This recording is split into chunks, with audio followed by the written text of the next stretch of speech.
One area where we do still have a lot of work to do is in the area of post-border, in the area of monitoring and surveillance.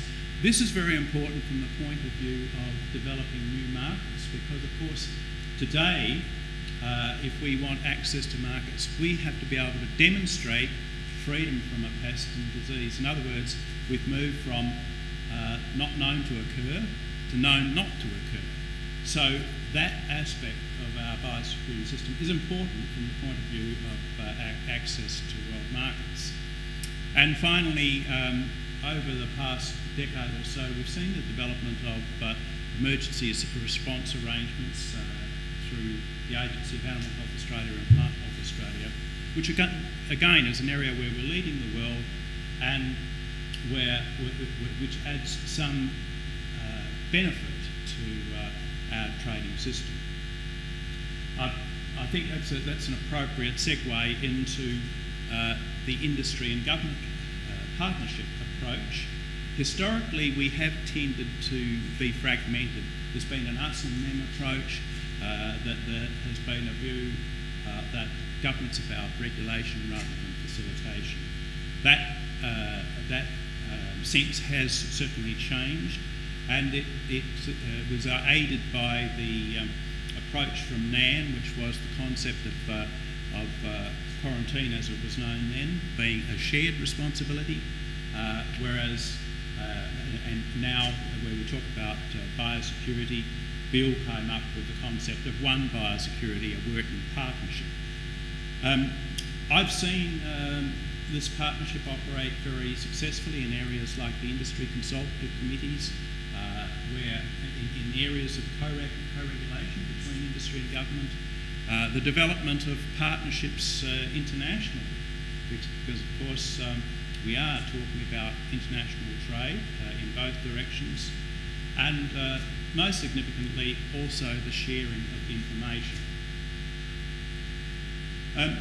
The importance of retaining and expanding our market access is something that we have long recognised, and I've picked out a quotation from a former NFF President, Peter Corish, in a major work in the mid-2000s, Creating Our Future, which was a look at Australia's agricultural system as a whole and food policy.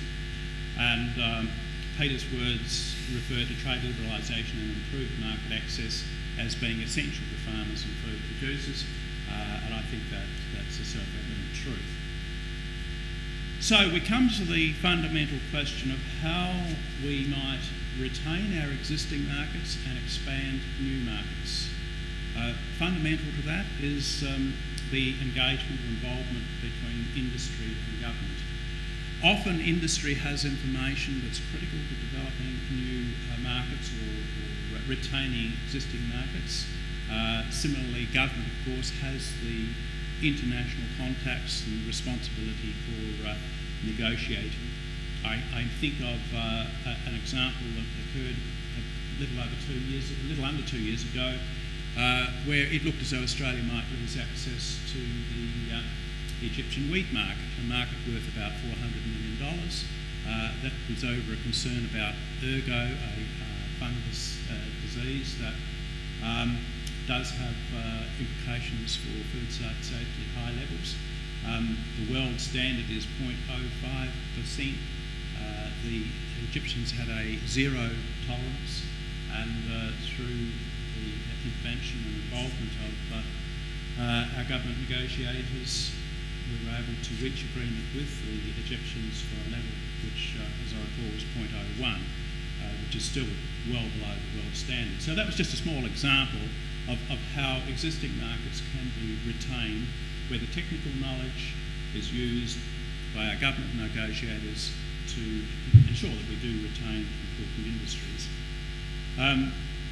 One of the important areas of activity is area freedom, and of course there are many markets that require that products are accessed from areas that are free from any pest or disease threats, and certainly we're all aware of the issues around fruit fly.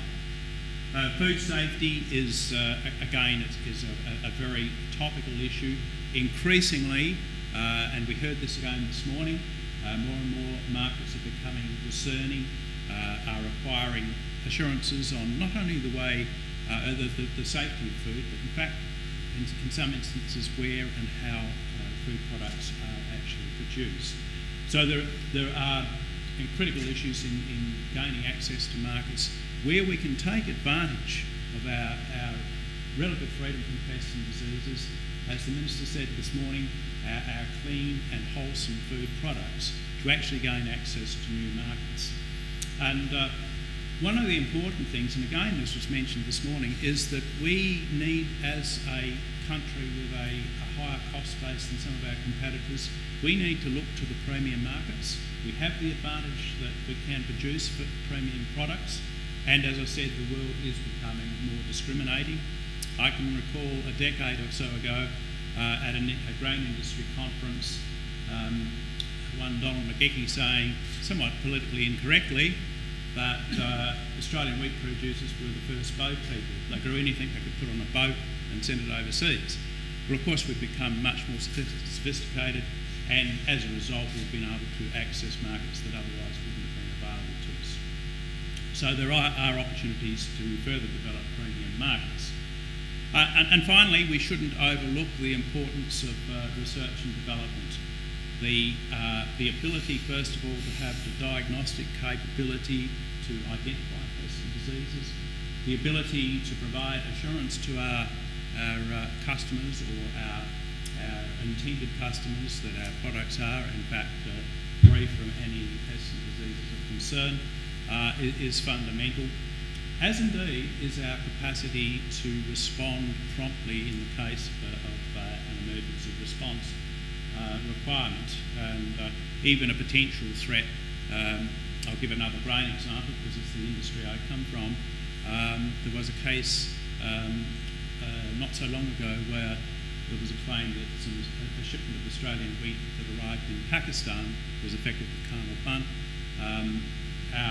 Thanks to the diagnostic capabilities we had in Australia, we were able to demonstrate that that wasn't so, and as a consequence we were able to re-secure a very important grain market. So that's a very quick overview of some of the issues around market facilitation and the relevance of biosecurity. I haven't provided you with any answers. I hope I've raised some questions, and I think the question that you should be asking is really whether we've got the balance right in our approach to biosecurity, whether we have sufficient emphasis on the very important role that biosecurity has in market access, in gaining market access, as opposed to the equally important role of biosecurity in ensuring that we do maintain our relative freedom from pests and diseases. Thank you.